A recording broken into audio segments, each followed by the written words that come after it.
let's continue our discussion about options trading strategies. And today we're going to talk an options strategy that is called the wheel. And I'll explain exactly what that means.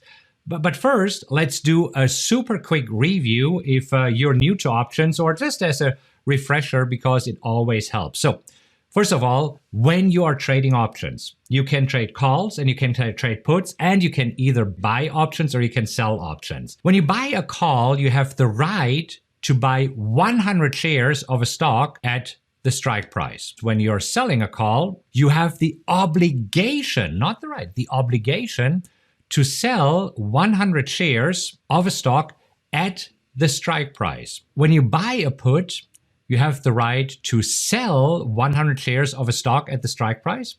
And when you sell a put, you have the obligation to buy 100 shares of a stock at the strike price.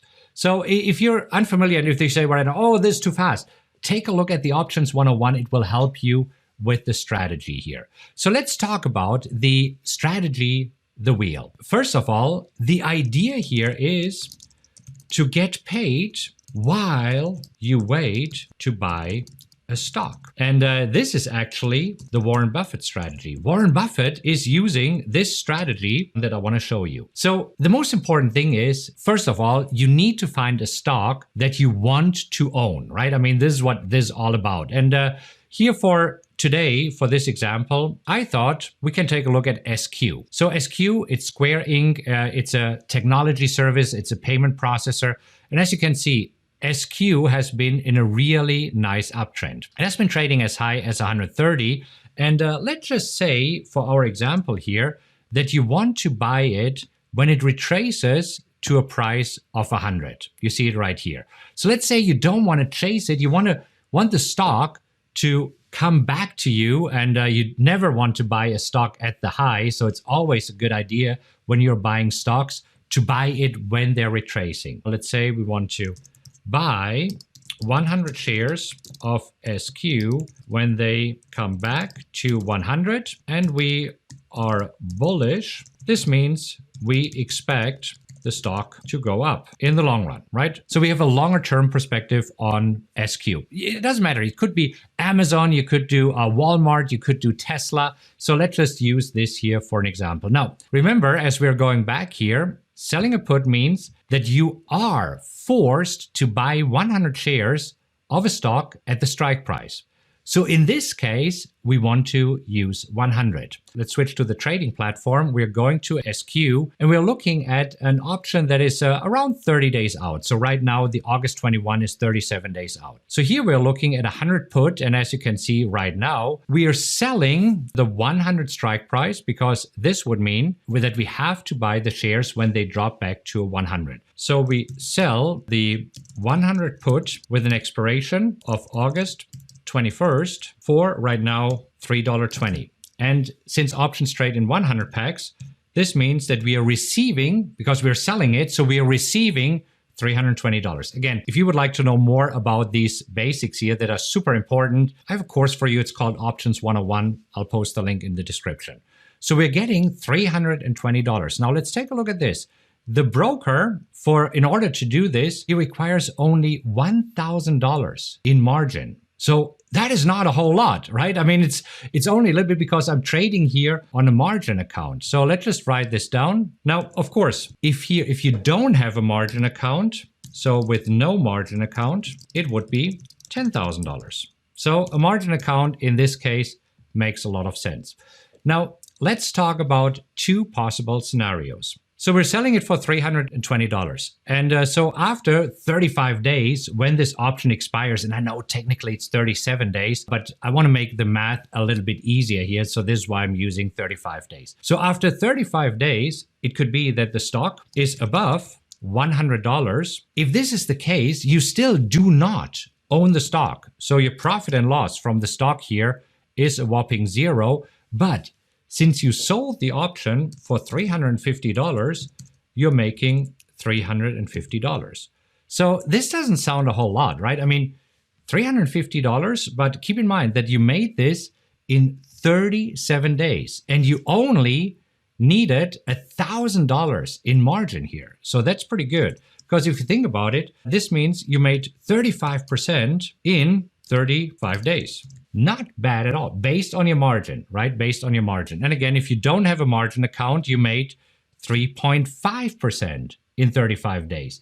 Again, it does make sense to have a margin account here. And if this has happened and the stock is in 35 days still above 100, so you don't have the stock, you keep the money and you can do the whole darn thing again. So you would do it again and you would sell it now at a slightly different strike price. What happens if the stock goes below $100? Let's actually say that it goes down to $90. So let's say Square is plummeting all the way to $90, but you have a long-term view, right? We expect the stock in the long run to go up. But let's say it goes down here. So in this case, the profit and loss from the stock, since now you lost $10 times 100 shares, because again, so important that you understand selling a put means the obligation to buy 100 shares of a stock at the strike price.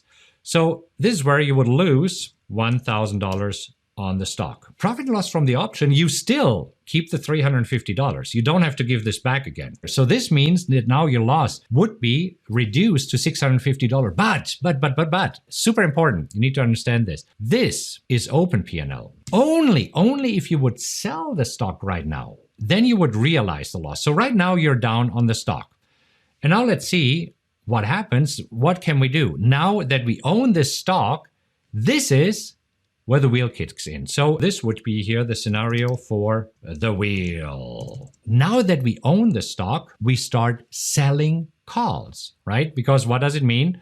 We can now sell a call, and this means that we have the obligation to sell 100 shares of a stock at the strike price. And what we would do here is that we sell a call that is approximately $20 away. So we would sell a 110 call with an expiration of September 18th. So here is, let's just see right now what we would get for a call that is 30 days out and $20 above the current price. So you see here, it's right now $5.20 over $5.35. So right now for a call, we would get $5. So this means that we would receive $500 in a premium for the option. And now again, the question is, what happens here after this option expires? So the first option, 35 days, then another 30 or 35 days, doesn't really matter. So let's see what happens. Let's say it goes down to $80. It keeps going down. What the heck? I mean, what is going wrong with this stock? But it can happen, right?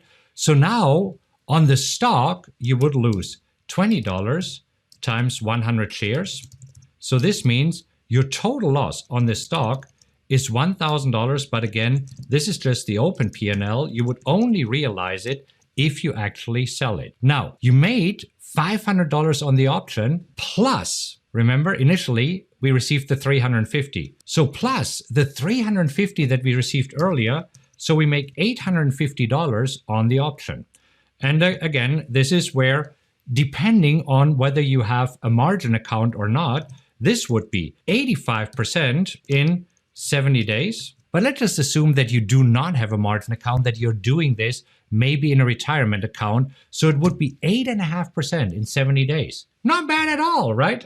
So, but let's talk, what else could happen here? I mean, there's 4 possible scenarios that I want to talk about so that you know exactly what to expect. So now let's say the stock goes up to $100. So in this case, if it goes up to $100, so initially it went down, but now it goes up. So on the stock, you would not lose anything. And again, this is the open P&L because you're planning to hold the stock for a long time. So it's a whopping 0. By the way, if you're enjoying this thus far, is this helpful? If this is helpful, do me a favor and click on like really quick, because this way I know that this is helpful and that I'm going at the right pace here. So if it goes up to $100, you're not losing anything on the stock. And again, here you have the $850. So you make this. This is why I love this strategy. And this is why I want you to consider this strategy. See, the stock didn't do anything. In fact, the stock went from the current price of 120 all the way down to 90 and then came up to 100.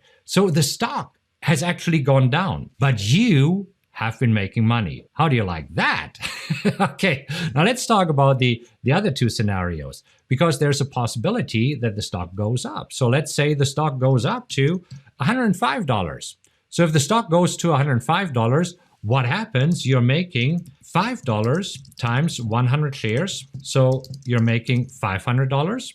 And again, this would be open P&L. So let's say that it's going in the right direction, which is what we want. We want it to go higher. And so you're making $500 on the stock, open P&L, you're not sharing it yet. And here, again, you are keeping the premium that you received. You always keep the premium. I mean, you have received the premium. Nobody can take the premium away from you. This is being deposited in your account. But now let's talk about the scenario that I believe is super important.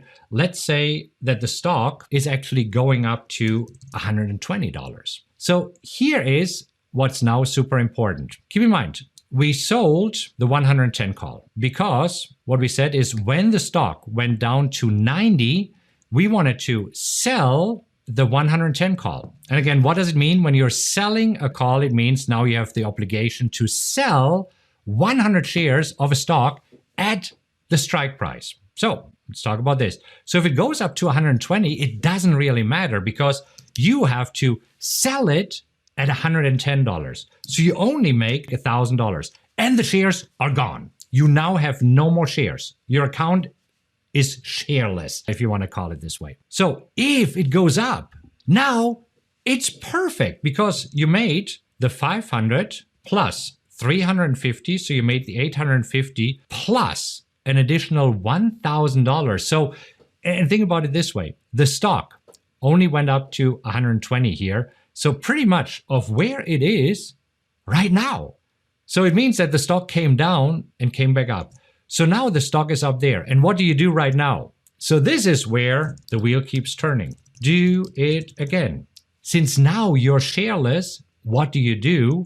First, you would sell a put $20 below the current stock price and earn a premium. Let's see what happens here on your account. Once you get assigned, then you're selling calls. So this is why it's called the wheel, because it keeps turning and turning and turning, which I think is pretty cool. So you can sell a put again and start it all over. This is a super powerful strategy that can make you a decent return because let's think about it. So if you can make 8.5% in 70 days, so this means 8.5 divided by 7 means that you're making 0.1% times 360. This means if you can achieve this, it means that you can make 43% per year. How do you like that?